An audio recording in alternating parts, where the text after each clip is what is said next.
ஒரு கருத்தை முதல் நான் சொல்லிட்டு அதுக்கு பிறகு அதனை தொடர்ந்து அடுத்த விடயத்துக்கு போகலாம்னு நினைக்கிறேன். நான் நினைக்கிறேன் இதே வைல்ட் லைஃபோட சம்பந்தப்பட்ட இந்த சுரேஷ் எங்களுக்கு தெரியும் மாவட்டத்தில் சம்பந்தப்பட்டவர் இந்த நெட்டை வந்து இருக்கிற புதிய ஐயா, இதே ஐயா வந்து ஒரு வருஷத்துக்கு முதல் எங்களை மாவட்ட அபிவிருத்தி ஒரு வருஷம் கிட்டத்தட்ட ஒரு வருஷம் நினைக்கிறேன் மாவட்ட அபிவிருத்தி கூட்டம் என்ற பேர்ல ஒரு துறைசார் அமைச்சரோட மாவட்டத்துக்கு கொண்டு வந்து மாவட்ட மக்களுடைய பிரச்சனை தீர்க்கணும்னு சொல்லி ஒரு ஆரம்பித்தோம். அந்த நேரத்தில் இந்த ஐயா வந்த நேரத்தில் நாங்கள் மிக முக்கியமாக சொன்ன விடயங்களிலே நாங்கள் 5 ரேஞ்ச் ஆஃபீஸ் வேணும்னு சொல்லி நாங்கள் கேட்டோம். புதுசாக 5 ரேஞ்ச் ஆஃபீஸ் எஸ்டாப்ளிஷ் பண்ணி நாங்கள் கேட்டோம். இது சம்பந்தமாக நாங்கள் நீண்ட காலமாக ப்ரொபோசல் கடந்த அரசாங்கத்தில் காலமாக கூட இது சம்பந்தமாக நடவடிக்கை எடுக்கப்படாதபடினால நாங்கள் 5 ரேஞ்ச் ஆஃபீஸ் கேட்டாங்க. வாகர பாலச்சேன மற்றது உன்னிச்ச பஞ்சேரியில் இருக்கிறது நான் நினைக்கிறேன். நாங்கள் அது டீப் ஆஃபீஸர் சொல்ற சப் ஆஃபீஸர் அடிப்படையில் இருக்கிறதாக எல்லாம் பேசப்பட்டு ஒரு குறிப்பிட்ட நாட்களுக்கு நாங்கள் இந்த விடயத்தை முடித்து தருவோம் என்று வாக்குறுதி அளித்து சென்றிருக்காங்க. அதனைத் தொடர்ந்து எங்களுக்கு தெரியும் மாவட்டத்தில் இருக்கிற வைல்ட் லைஃப் ஆஃபீஸர்ஸ் எண்ணிக்கை வந்து 15 பேர். இவ்வளவு பெரிய மாவட்டம் வாகர தொழிலாளர் வரைக்கும் படுவாக்குற விழாக்கள் எல்லாருக்கும் சேர்ந்து வைல்ட் லைஃபுக்கு 15 ஆஃபீஸர்ஸ் தான் இப்போதைக்கு இருக்கிறாங்க. சரியா நான் சொல்றது 15 பேர் 75 பேர் நாங்கள் புதிய ஆட்கள் தருவோம்னு சொல்லி அந்த அமைச்சர் திருப்பி சென்று விட்டார். சரி, அதை விடுவோம். 2024ஆம் ஆண்டு புதிய அரசாங்கம் வந்ததுக்குள்ள 92 கிலோமீட்டருக்குரிய 96 கிலோமீட்டருக்குரிய வைல்ட் லைஃபுக்குரிய யானை வேடி கட்டுறாங்க. நாங்கள் அதுவும் போதாது இன்னும் போட வேணும், ஆனால் போட்டாலும் நிராதரப்படியா 96 போடுறதா சரி போடுன்னு சொன்னாங்க.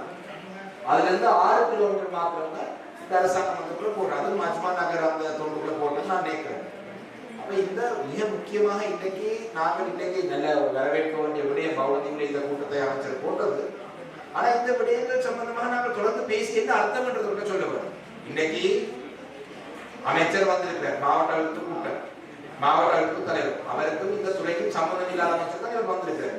உங்களுடைய மினிஸ்ட்ரி கூட சம்பந்தப்பட்ட இதே அமைச்சர் இந்த மாவட்டத்துக்கு வந்து சப் ஆபீஸ் போடுறது, அதே நேரத்துல ரேஞ்ச் ஆபீஸ் உருவாக்குறது, எல்லாம் பேசி வைல்ட் லைஃப் தான் எங்களை வைல்ட் லைஃப்கான அடுத்த திட்டம்னு சொல்லி ஒரு வருஷத்துக்கு பிறகு இன்னைக்கு நாங்கள் மீண்டும் உங்களை கூப்பிட்டு வச்சு இந்த ஆபீஸை திறக்கிறது பற்றி பேசி ஆராய்வதில் என்ன அர்த்தம் பண்றது எனக்கு உண்மையிலே தெரியாது.